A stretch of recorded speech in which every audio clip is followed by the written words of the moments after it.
we get a lot of calls where people aren't coping and they somehow think, particularly with the ice stuff, that the only answer is to abandon their kids or to do something pretty drastic.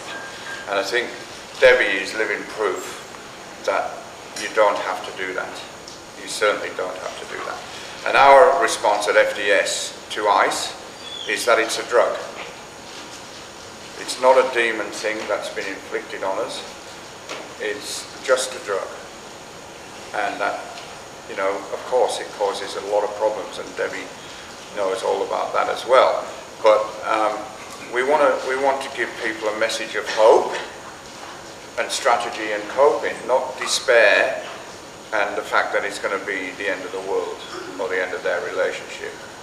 So that's why we're doing this. All right, let's start. Okay. So Debbie, tell us about your background, your personal background. I studied youth work many years ago, and then as I had children, I ended up working more in areas that were. I worked in their schools, and I worked in their sporting associations. Okay. Yep. And you had a lot to do with sport, didn't you? Yes. And still do? Yes. And tell us about that. At the moment, a couple of my kids actually run a large trampoline club, which is an odd sport. They're very involved in that, and I still help out with administration and coaching. And some of your family or children have been high achievers in sport and dance, I believe. Can you tell us a bit about that too? Yeah, when my kids were young, they enjoyed their hobbies and they were good at them, and the oldest went on from trampolining to Cirque du Soleil, and the girl was a dancer, and she ended up dancing in a great company in New York. And the youngest boy also was on his path to Cirque du Soleil. Okay. Yeah. So tell us about each of your kids, their character, their personalities. Yeah. The eldest, Daniel, is 30 now, and he is very mindful, very quiet, very intelligent. He's the one that travels with Cirque du Soleil, plus he's a computer programmer. So, and he's they're all, there's five adult children, and they're all very close to each other, and they're still very close. And the next one? Melissa is 28, and she's really gung-ho at anything that she does, and she danced in New York for about 3 years, and then she came back and decided she's a person that decides what she wants to do, and then she just goes and does it. She says, I think I'd like to work in a hospital, so she finds a job in the hospital. Then she finds out that the hospital needs to fundraise for all these, for anything extra that they need, so she always comes home and says to all her siblings and to me, okay, they need a lot of money, we need to raise money. So yeah, she did that. One year, the year she started working at the hospital, she did the Alfred bike ride. Had never ever really ridden a road bike before.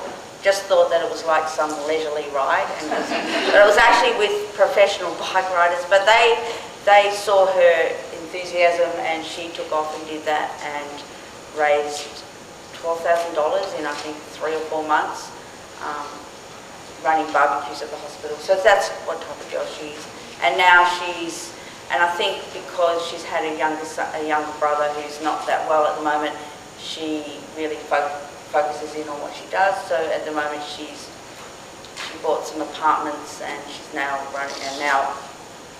renting and subletting properties for Airbnb. So if anyone wants to stay in Melbourne, yeah. So she's running a great business and really enjoying it. Yeah. And the next one in line is Chris. So Chris is he was a very hands-on boy, so he ended up wanting to he worked in the swimming pool industry and was worked very hard worker, left school at 16 and was really on the path to taking over one of the franchises for Swimmart when he was 18. But he started to use heroin and really liked it. So that kind of threw a few spanners in the works. That made his life very complex then. We'll come back to Chris and his story. Yeah. And then you have a policeman. Yeah, Luke's a police officer, so he's 23. And yeah, he did his science degree and then wanted to work he actually just wanted, his goal was to buy a house, and he decided he was going to stay and do his doctorate in something at uni, and decided he wanted to work straight away, and saw an ad flash up on telly one day and went, I think I'd get paid a bit on being a police officer, so he's doing that and working his way out and absolutely loving his job. And then Matthew. And Matthew he was working as a sports specialist teacher in primary schools, and he was also a trampolinist. So he was an Australian team travelling the world, and he was just starting to go over to Montreal to train with Cirque du Soleil. Okay. Yep. So obviously from hearing about each of those children of yours, they're high achievers. They're good at what they do. And it sounds like you have a really strong family bond. Yeah, they absolutely adore each other, really look after each other. Fantastic. So tell us about Chris first and how that developed and what you went through there.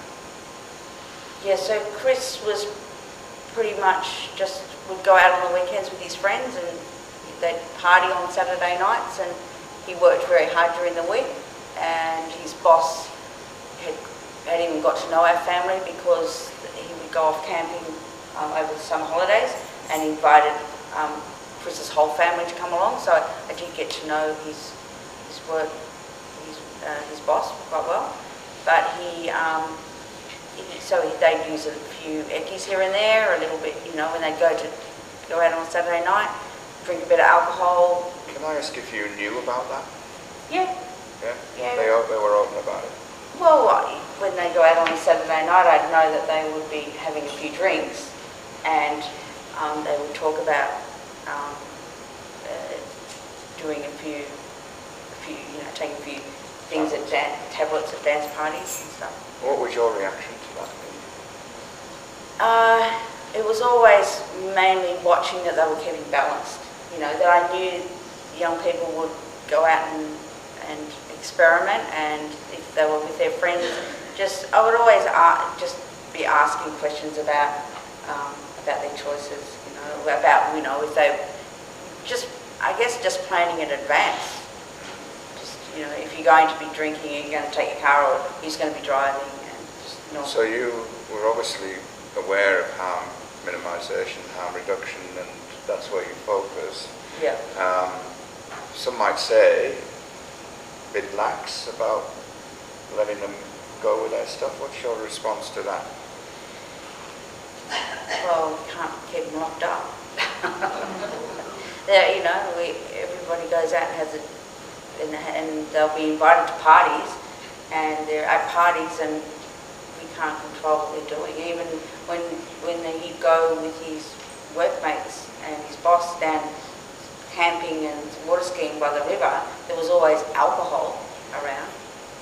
So you were obviously very realistic about what was going on, but I would say that's uncommon. I'd say that most families would either be in total denial, or would turn a blind eye, or would put a lot of pressure on them not to do it. With what developed, how do you feel about your way of coping?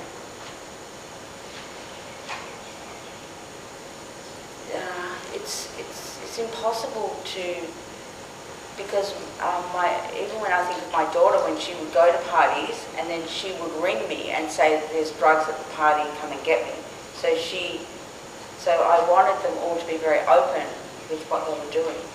So if she'd say they're doing lines of coke at the party, and this was like when she was 16 and 17, going to a very, very good high school, and so all the kids were partying. And so a lot of the families wouldn't know what was going on at that party, but she would say to me, come and pick me up, they're doing drugs. Yeah, and I think that's an important thing that we all need to know, that as much as we'd like to think our kids weren't involved in this kind of stuff, and this stuff wasn't going on around them, in fact it is, still is. Yeah. Okay, so tell us what happened with Chris. Yeah, so he had a close group of friends, and when he was 18, one New Year's Eve, they got a room in the city for New Year's Eve, and unbeknownst to me, that night they all tried heroin. They smoked heroin, and I didn't know about that for quite a while after that. And so he kept that one secret from you? Oh yeah, I wouldn't have known that. Because he realised that even that was a step too far, even for you? Yeah, as far as he would have thought I knew was that they went into the city and they got a room because nobody wanted to drive home, and they had the party in the city. Yeah. So what else? So just over the next 3 or 4 months, his behaviour started to change in that he wasn't coming home. He would maybe not come home for meals, stay out later at nights, then have more trouble getting up in the mornings to go to work. And I never would ever call him to go to work, but I was noticing that he's still in bed. How's he going to get there on time? So I was starting to think about those things. So you observed changes? Yeah. Concerned about them? Yeah, I was concerned. And did you ask him about them? Yeah, I started to talk to him about why he was out so much in the evenings. And he would always say to me, don't worry, Mum, just got some new friends and I'm doing fine. So, but I knew there was something not quite right, because he was starting not to have a balanced life. He was not eating his meals in the evening. But even in this family where there had been a lot of honesty and openness, when it started to get heavy for him, he became secretive. Very secretive. Tell us a bit more about what then developed. So one night there was a guy who came through his bedroom window, and I said that people weren't to come through the bedroom, they need to use front door. So and then one day I was just putting clothes in his room and I noticed a bit of plasterboard was broken on the roof, and I just got a chair to think that needs to be repaired, and I was just finding whether the bit of plaster, whether it was still there or whether I could actually just patch it, or whether I was going to go and have to get a whole new plasterboard. So I got up, put my hand in and pulled out all the paraphernalia like needles, a container for needles, and yeah. Can you remember what that was like? Yeah. Oh yeah, I was absolutely shocked. My heart raced, and I went, and I guess because needles were involved, and it was something very new that I'd never ever seen. Didn't expect? No. I didn't even expect maybe some marijuana hidden up there or something, but not needles and a container. Yeah. So when he got home after work, I said to him, I'm really sorry, I was worried about the hole in the ceiling, and this is what I found. And he said to me, you don't need to worry about it, you don't need to get involved in my life, I've got it under control. And so of course I went to speak to his dad about it as well, so we could talk together about it. But my husband at the time was also, he wanted to stay he was in denial about it, and he wanted to stay there because he didn't want to have to deal with it. Okay. I'd like to move a bit Yeah. quickly now through Yeah. the rest of Chris's experience. Yeah. So tell us in a nutshell what happened with him and where he is now. But I also want to find out what you were doing for you. So after Matthew, I started to Google straight away when Chris said that I didn't have a problem.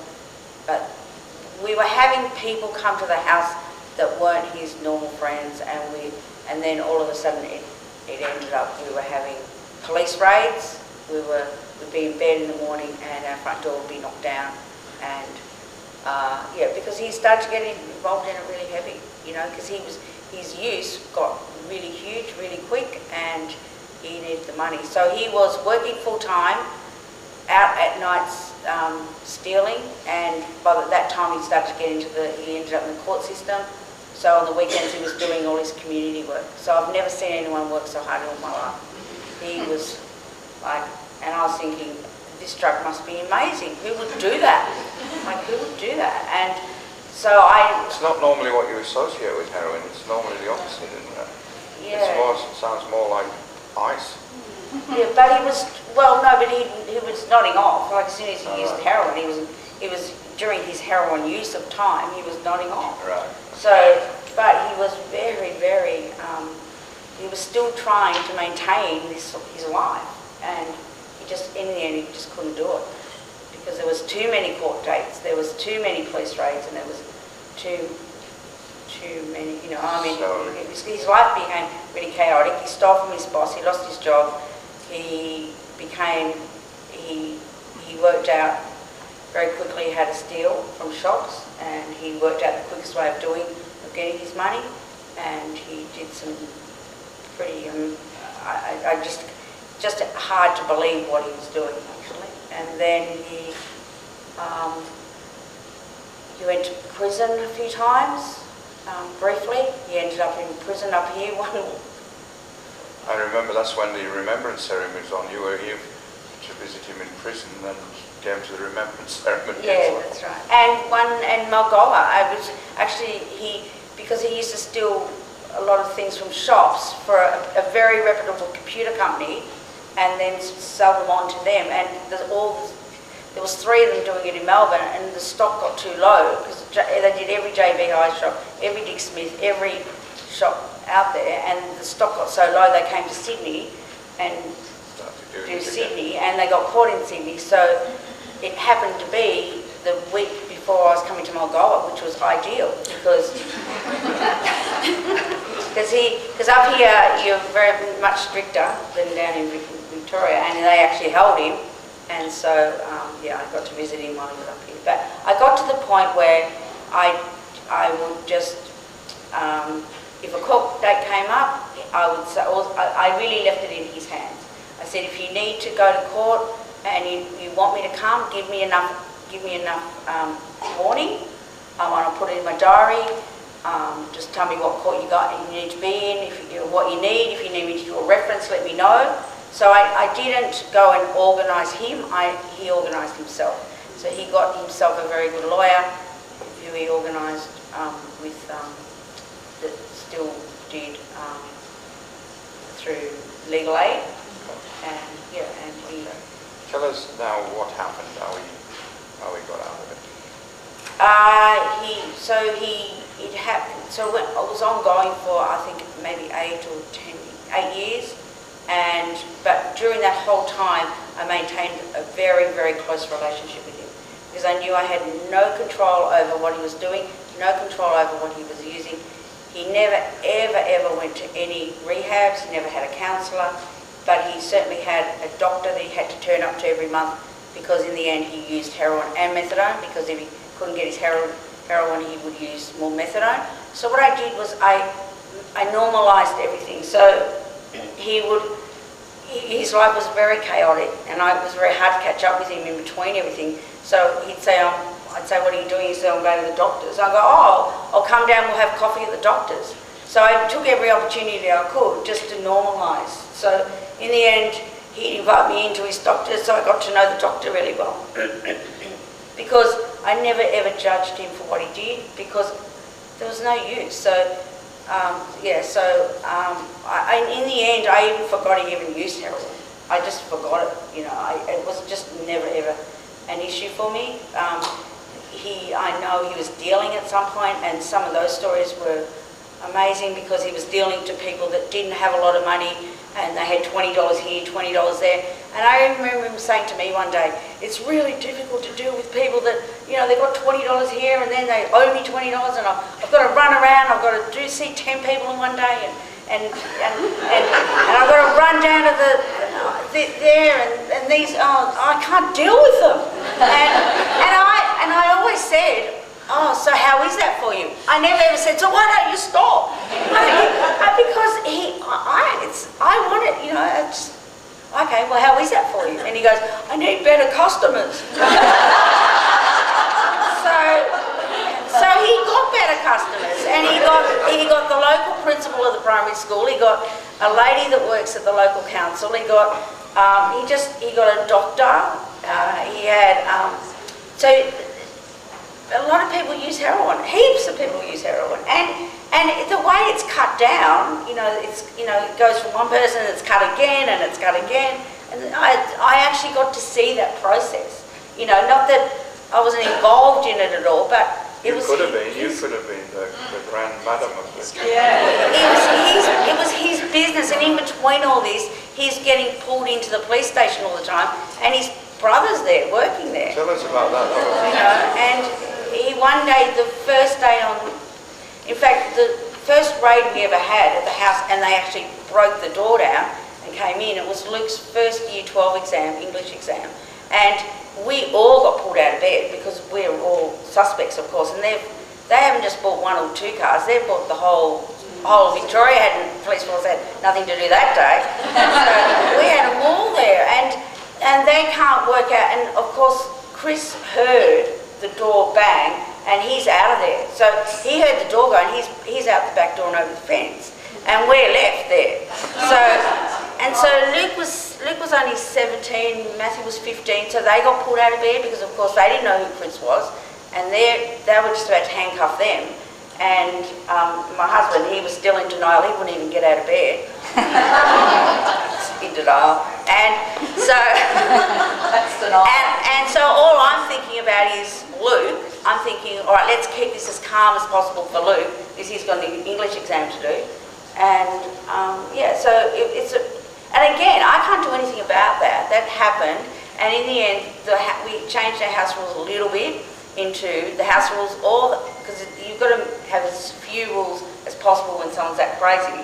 And the rules were, don't steal my stuff, and I don't want any more police raids. So don't bring anything back to this house, anything. And if you're going to have to be that chaotic in your life, you'll have to find somewhere else to live. And he said, sure. So we never ever had another police raid after that, and he never stole my stuff. So that's all the rules there were. And eventually you just give it up. Yeah, and the other rule was everybody still cooks one. We always had a rule that everybody cooked a meal every week. And I said, and you're still cooking your meal every week if you live here. So one day he was at the police station, and somehow he talked them into letting them use the phone. And he's on the phone going, Mum, this interview's going to be over really quickly. I've got dinner in the car. I will be back in time for dinner. Don't worry about it. They've told me I'll be out of this interview in time. And he did, and he got back there and he did what he needed to do. But it was only because, still when he got back that day, I didn't say, so what have you done? What's happening? Oh my God. I said, oh, what's for dinner? You know, because that's what's important. And after just last November, we always go on a family holiday with whoever's around, and last November he wanted to come to Bali with us, and for the first time he's actually took some interest in wanting to come. And he said, oh, I don't know how I'm going to do it with the takeaways. And so he said, can you come with me to the doctor because you know, he'll listen to you more than he'll listen to me, even though it's not really true. But he wanted to get, so he just got 2 weeks of methadone instead of, he told the doctor he was going for 2 weeks instead of 1, so he made sure if he got sick, he had enough. Because that is really important, because when someone goes into withdrawing from heroin, it's, sometimes I've seen him withdraw And the only thing that stops that throwing up once he gets into a cycle of it was a little bit more heroin. You know, it didn't matter. Even the methadone couldn't settle because he kept bringing it up. So he got enough to take away. He came away, he had a great holiday, came back to town. Really then was still weighing up whether to keep using. He actually left his car at the airport when we went to Bali, made sure he left some heroin and a needle in the car. So when he got back off the plane, he had some to use. And he actually used and got sick that day, but I don't think it was from the heroin, but he thinks it was from the heroin. So, and he was kind of ready to stop, and he just said, he got pulled up one day.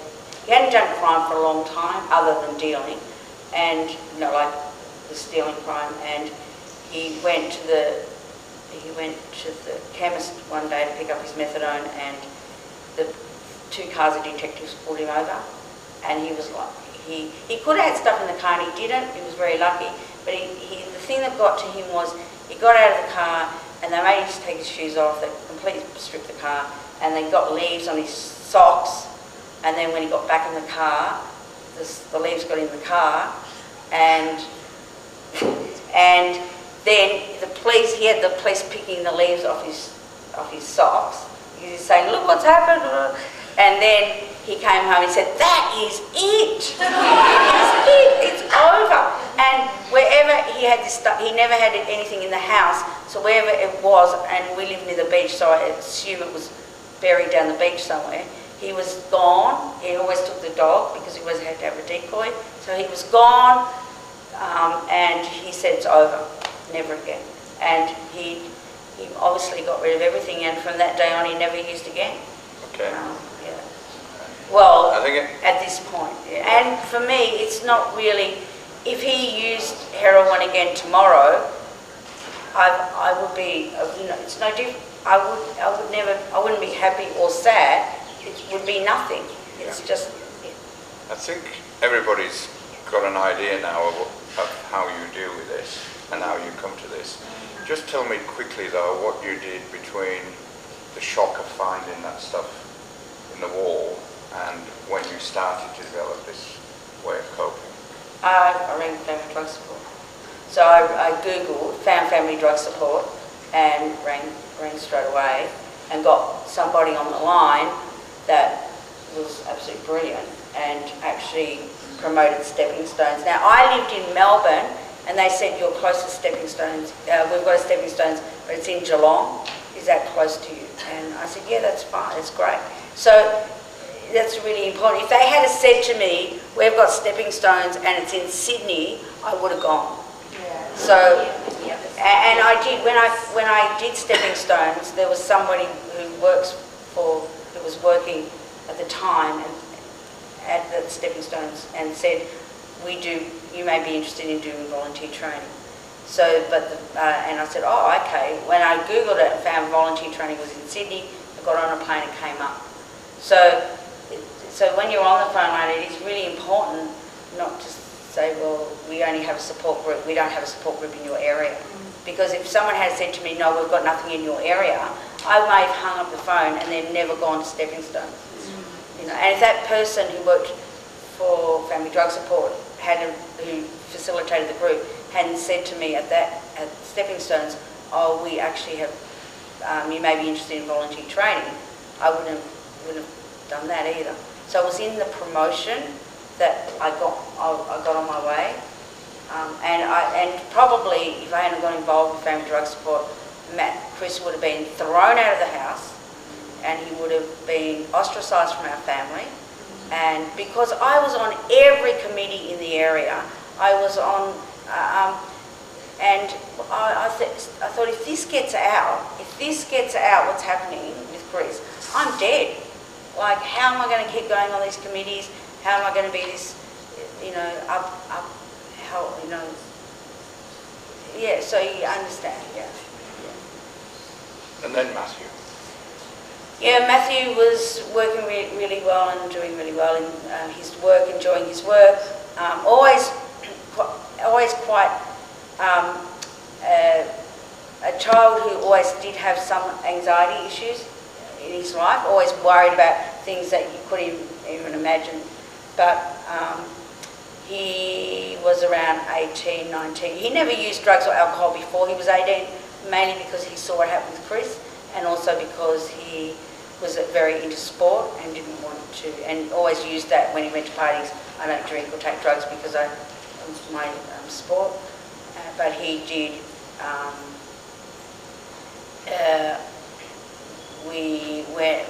My husband and I separated. He didn't take that well. Then he went to actually that week he went to a party and used ice, and he only used it 3 times and he was already injecting it. So he absolutely loved it from the minute he used it. Yeah. And he still does to this day. Yeah. So tell us about his journey and your journey with that. He is he had the same rules as Chris, that we needed to still live our lives if he was going to stay home. He using way too much ice. He didn't sleep a lot, and he suffers from drug-induced psychosis. So like one night he wouldn't settle at night, and I just said to my daughter, we just looked at each other and went, I need to go to work in the morning, you need to go to work in the morning. So I said to him, you really need to either sleep or go in the backyard or leave. And he said, no, I'm not doing any of that. So I said, all right, I'm calling the police. So I would call the police if I need them. And they're really good, because that night they came along. I said, he's full on tonight, he's using way too much ice. So they just said, right, we'll take him down to the station and then we'll sort something out for him for the night. And so they put him in the back of the divvy van. I went to the divvy van, gave him his doona and his pillow and a pack of cigarettes, and just gave him a hug, said, love you heaps, good night, and I went to bed. And it's really important to do that. So then I went in that house, and I went, I really need to go to sleep now. So it's about me. It's not about him at the moment. He's full on high on ice. He's not going to have a clue what's going on. And we'll get our night's sleep. And we did that. And then we had to renegotiate with him the house rules again, which we've done. And we have to renegotiate sometimes with him every week at the moment. So there are times when you can connect with him and talk to him somewhat rationally. Yeah. But there are times where you can't. If he's too high, I can't. And you just, when that happens, you just literally do what you said. You close the door and you try and get on. Well, then do what I need to do, look after myself. And then the next day, I caught up with him for lunch, and we had lunch. So it's about also for him knowing where the boundaries are, really, but knowing that it's not that I'm not going to take my anger or my emotion or my frustration out on him. Right. That's my problem, and I really need to deal with my stuff. So if I'm angry with him, that's nothing to do with him, nothing to do with him. It's to do with me, and I need to go and do what I've got lots of strategies now for relaxing, and for dealing with that. I've worked out that it's important to share it around. So I always have I've got 5 very instrumental people in my life that I know I can call, but I don't call the same person every time because I don't want to wear them out. Yeah. And can I ask about the siblings' attitudes and reactions to both Chris and Matthew? They've gone through their ups and downs with it. But they're very pragmatic in that it's still the same person. It's just that they've just now, during Chris's time, he was just having a problem, and no different to Matthew at the moment. So continuing to love them, continuing to care about them. Yeah. But maybe struggling sometimes with some of the incidents. Yeah, there's a lot of grief because of missing, like Matthew has. Matthew didn't have a 21st. They all organised their own 21st between them. But, Matthew and Chris didn't have 21sts. So the grief is around those types of things. Yeah. But still staying connected and still saying. Yeah. So Matthew had a really good 2 weeks recently. Yeah. And during those 2 weeks, I could see that, you know, he wasn't using for those 2 weeks, and he was cooking, and he was at home. And I said, I'm going off to coach. Do you want to come? And he said, sure. So he came, and I allowed him to coach. I mean, I kept him very close to me. I didn't let him go off, but I kept him right there, and he coached those kids. And it was like having him. It was like I could enjoy that moment with him, you know. And I had a great session with him. And one of his brothers was there that night. Then the following Friday, he was still good. I said, I'm going coaching. Do you want to come? Sure. So he came, and so then the other brother got to spend some time with him. So those times are so important. So it's not about, we don't talk about whether he uses drugs or doesn't use drugs. We just take the time. Okay. And they supported you through all this? Oh, the kids have been absolutely brilliant. Yeah. They always call me every day, how you going, Mum? And then we all check in. So we do have a crisis happen, or if something happens, everyone rings each other going, you okay? You okay? So everyone's very open, very honest, very real. So Matthew's now how old? 22, so he's still very young. So 4 or 5 years of use? 4 years now. 4 years? Yeah. And you've had some experiences? Yeah. I don't want you to go into depth, but can you tell us a little bit about what you experienced? Sorry, we didn't get a question. What I've experienced with Matthew. Yeah, that's just a picture of what some of the things that have happened. Because he uses a lot of ice, he'll use it for 3 days on, and then he'll sleep. And so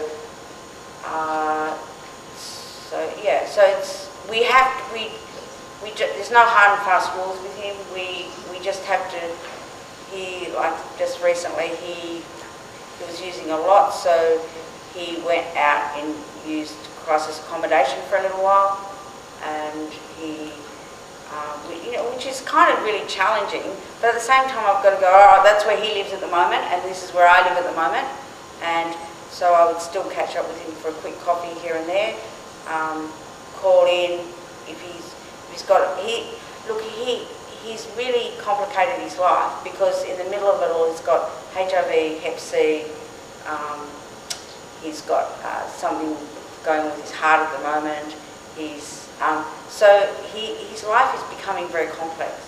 So he's plugged in with some great specialists at the Alfred. So I encourage him to go to those appointments if he can. But if he doesn't go, I don't make a big deal of it. I'll meet with him sometimes at those appointments, and so I really try to normalise everything. He has not taken. He got HIV about 2 years ago. He's never taken that well, and he's still in denial about that. So he hasn't come to terms with it, and so he did go to a rehab this year, and the absolute beauty of that was that I got a rest. So, I absolutely, that was a really special time for me, because I didn't have to do a lot at that time, and all I did was just give him a call here and there, and he actually really enjoyed his time there as well. So, and it was nice for him to know that he could have a break, and that he thought he would never ever not be able to use. He just thought that, and then he had this break, and now he talks about, he knows that he doesn't have to use all the time, and he can cut down, and he can, so he's still playing around with it. He's still working it out in his own So when you head. compare the journeys of Chris and Matthew, Yeah. Chris had 8 years. Yeah. Seems like he managed his life reasonably well, even if he was doing naughty things. Yeah. Matthew, not quite the same, shorter using period so far, but chaotic. Yeah, it's very chaotic. More problematic to him. Yeah, and very harsh on himself. He's very, very critical of himself. So he has very, very low self-worth at the moment. So then he'll throw his hands up and go, what the hell? And he loves the drug. He loves using it at the moment. So he's still so ambivalent about his use. So, and tell me, as his mum, how do you feel about that? well, I've just got to wait it out. Just got to wait it out and have the conversations when I can about, sometimes he'll, you know, I mean, last night when I checked my phone, I had 3 missed 1-800 reverse calls about 1 o'clock in the morning. So obviously he's not doing that well at the moment. So he hasn't been home for a week. So he will be calling saying, maybe, I don't know, but I don't even think about it. And that's the thing, is I don't think about that call. I go, oh, okay, I've got those calls. So, but I'm in Mulgoa, so that's happening down there. So that will have to deal with itself down there. And I've taught him how to call an ambulance. He calls an ambulance for himself if he needs to. He'll go and spend a night in emergency if he needs to. So he's learned to use the system. Debbie, this interview has gone longer than I Yeah. expected. I think that's very good that it has. I think it's been incredible. My feeling is we don't need to do any more promotion for FDS. If this video has come out, then all we need to do is to show it, because you're amazing.